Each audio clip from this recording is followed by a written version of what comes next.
Matagal mo nang alam? Hindi siya katulad natin, kaya hindi umuobra yung mga kagamitan natin para gamutin siya.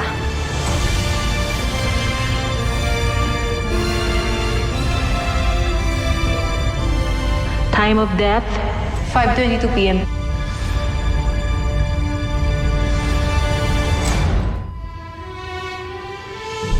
Bakit kayo tumigil?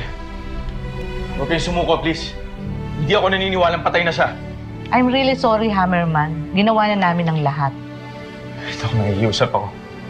Gumawa pa kayo ng ibang paraan. Importante siya sa akin. Iligtas niyo siya, please.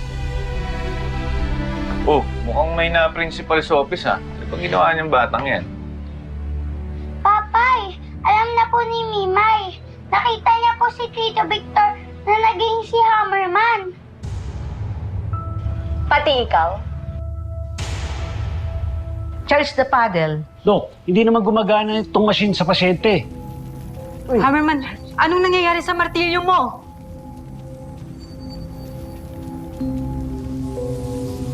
Parang pinapalapit niya ako, Casey.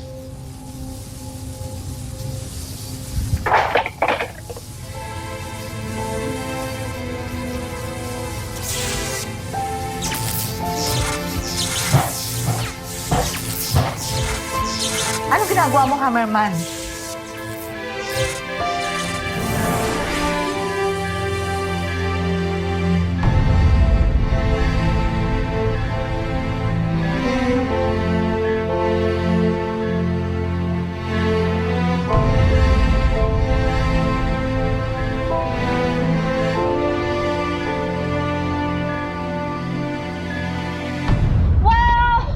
Sobrang galing!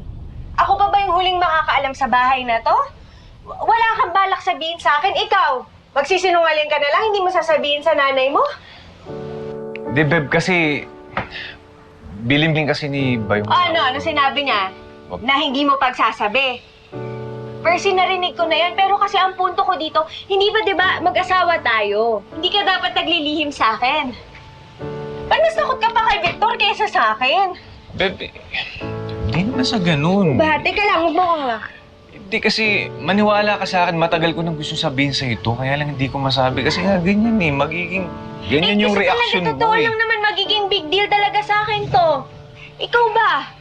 Kung ikaw yung nasa posisyon ko, hindi ka pa mag-aalala yung kapatid mo yung pinaka-target ng kasamaan sa mundo? Beb, kung maingay, baka may makarinig sa'yo.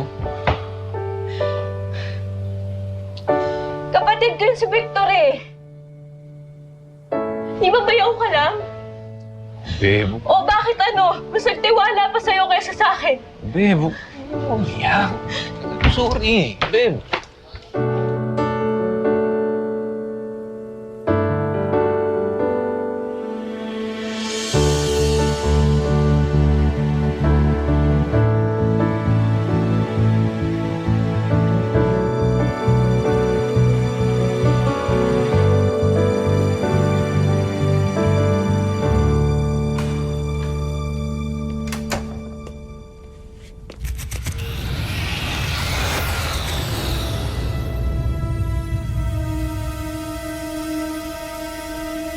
Huwag ka nang magalit sa akin, Panginoong Loki.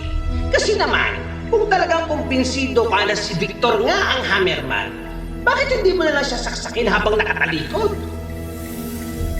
Bobo! Hindi ka naman nag-iisip. Alam mo namang mahina ako ngayon. At limitado ang aking kapangyarihan. Paano ko makukuha yung Mjolnir kay Hammerman? Kung papaslangin ko siya ng ganun-ganun lang. Pero hindi naman gumagana ang paggawa mo ng mabuti sa pamilya niya. Kung hindi ko siya makukuha sa kabaitan, unti-unti ko siyang susugatan. Paano?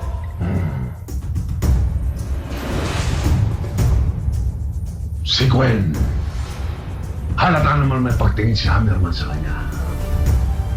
Gagamitin ko siya para saktan si Hammerman. At panghinain ang kanyang paninindigan bilang maging isang bayani. At kapag lugmok na siya at wasak ng kanyang puso,